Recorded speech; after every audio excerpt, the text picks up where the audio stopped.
war, what is it good for? Absolutely nothing. So tell me about what you got here.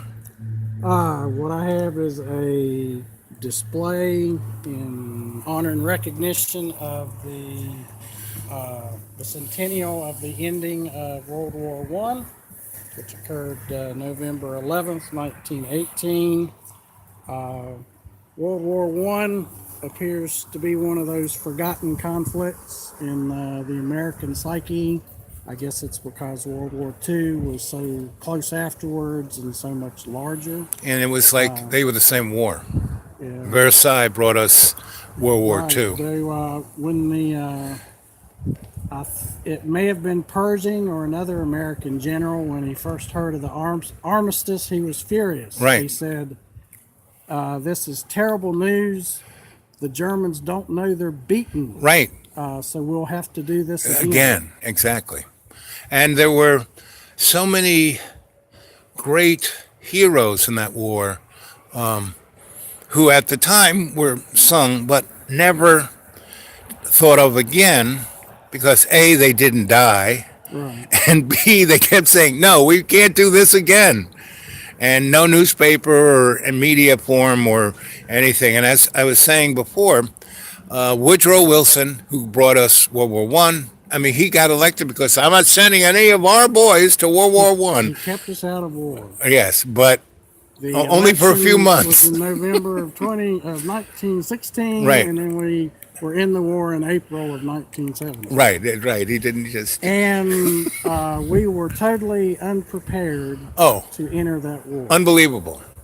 And if it wasn't for Pershing, we would have lost millions. Yes. Because we had one little skirmish that went so bad. He says, wait a minute, I got to train these guys. Well, not only that, but the French and the British, their desire was for America to provide replacement troops For the Russians. to the existing French and British Right. army. Who've gotten eaten up. And Pershing said no, they will fight as Americans in an American army under an American command. Right. And I'm going to train these guys before they go back in. And which he did. That and the Armed French, them. The French said it would be murder to send these untrained guys Right. into battle. And the weapons they gave them were so pathetic. I mean, they're almost Civil War guns, you know? Well, no, not No, I'm meaning in the beginning. well, not even then. The U.S. did have the best Rifle? rifle of the period, the 1903 Springfield. Right. But what we did not have airplanes. Right. We did not have tanks. We did not have artillery. Right. We did not have machine guns. Right. We did not have our own gas masks. Right. We did not have our own And the French and helmets. English wanted to sell us theirs that sucked. Well, no, actually, the only French weapon of the war that truly sucked was their Machine gun.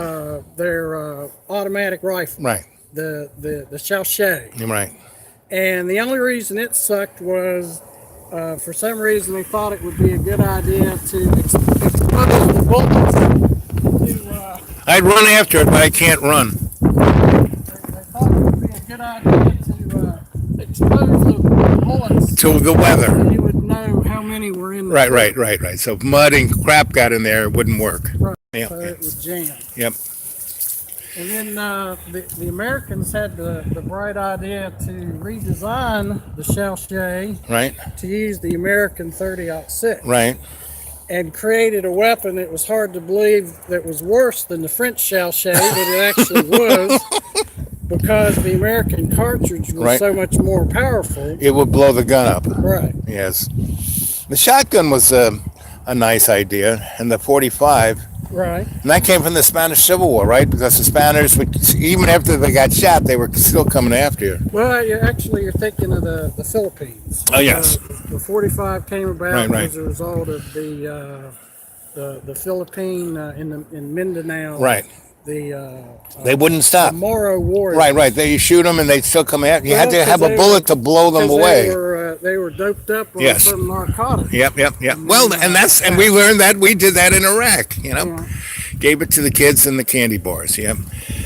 Yeah, no, war is not a good thing. I have a friend of mine he's a pastor. He was you know, in Iraq and Afghanistan as a padre, right? And he's well educated, high in rank, but instead of sitting in the back eating roast beef, he was on the field. He got blown up many times, and he was saying this, you know, he from the first, because he had been a warrior, and then he became a pastor, and he wanted to support the men and women in the fields, and he got so much crap for that. It was unbelievable. Yeah. Yeah, it's a windy day today, that's for sure.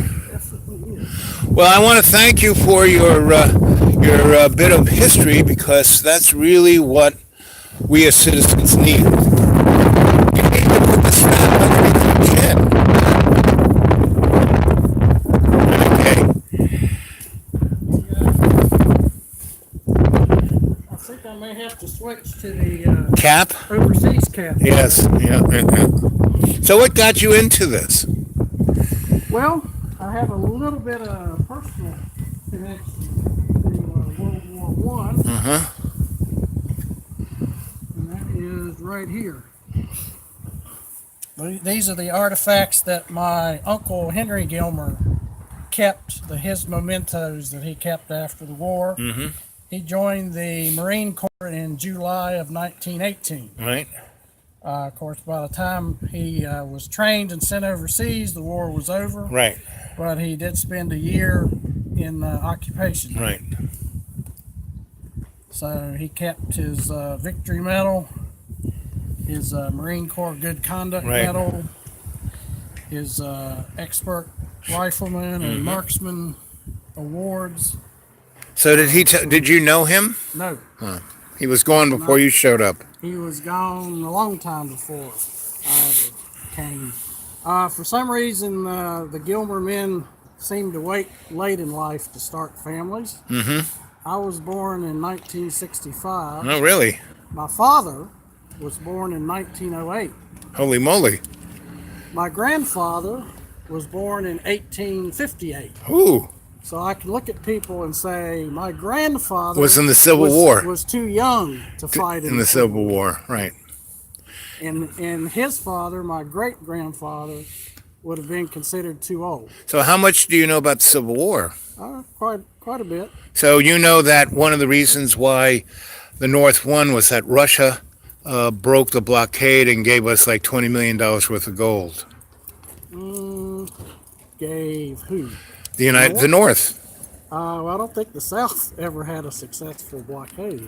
Well, the English and French tried to blockade us Well, because they were back in I told you them. a story about my two uncles fought for America in the First World War. right.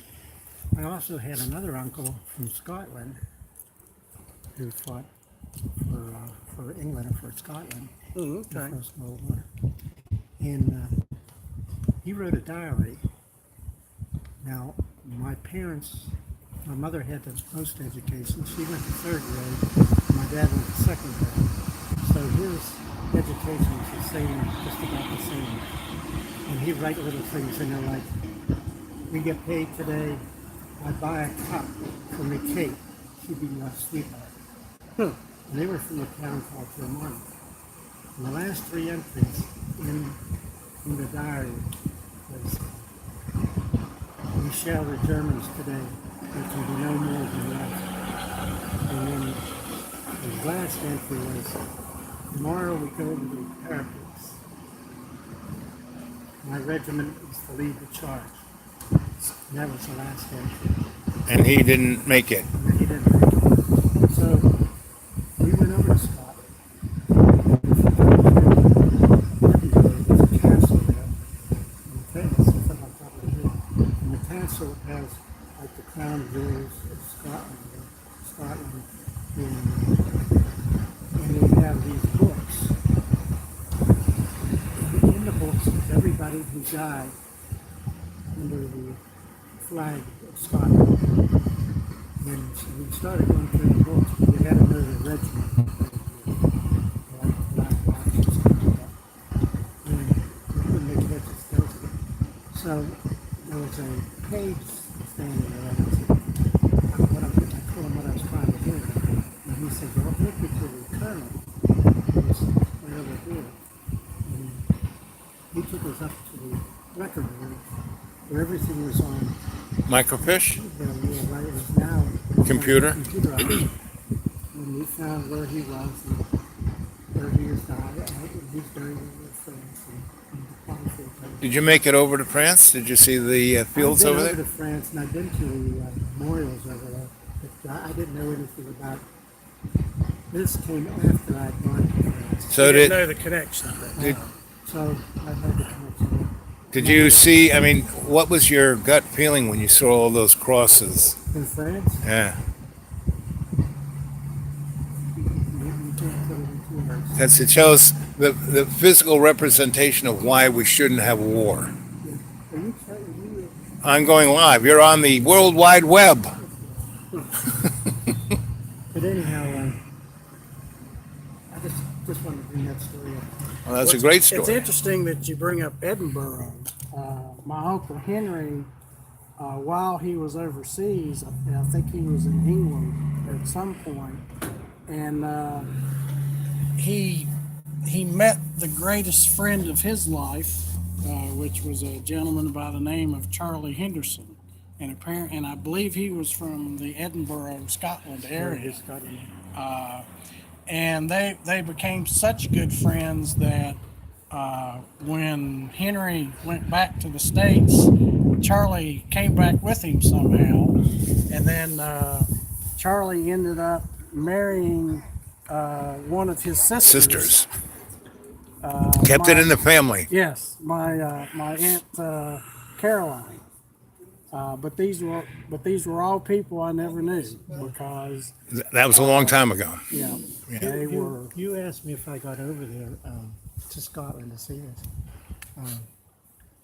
We got a telephone call one day that my cousin was coming over to America, and he was at IBM down in Research Triangle down in Raleigh. So we made the connection. They came up these things, back and forth like that. And then we have a place at the lake, so he would come over to the lake. And so he came over maybe about 6-7 times to the lake. And we went over, of course, we went back to Scotland several times to be with him. And then and he toured us all around Scotland and the whole island. So I've never been over there. I've always longed to You need to go. go to You need to England go. and Scotland. You need to go. Well, you'd love it. Yep. It's I don't disagree, but Yep. It's a pretty country, and Beautiful people. it's a very clean country. Right. Charlie Henderson apparently had a sister named Jean. I never met her, but I'll never forget when I was about 10 or 12 years old, this package showed up for me in the mail from Scotland. And she had sent it as a birthday gift, and she heard I was in the World War Boy One. Scouts. Right. Oh. So she sent me a scout diary. Ooh. It was for the English Boy Scouts. Uh-huh. So it had this neat map of the London subway, which I had no clue what Right. it was You ever been? talking You about. haven't been over to England? No. Again, you need to go, buddy. Yeah, it's quite a country. Right. And again, I mean, they're like our cousins, you know? They started us off. You know? I'm going to give you $1, and I'm going to, do I get one of these pins? You could have one, yeah. Okay. They're 100 years old. Well, I'm going to wear it with pride. And I'm also, take that one. Pull it up. I'm going to sign off here, kids. My There you hand go. is getting too freaking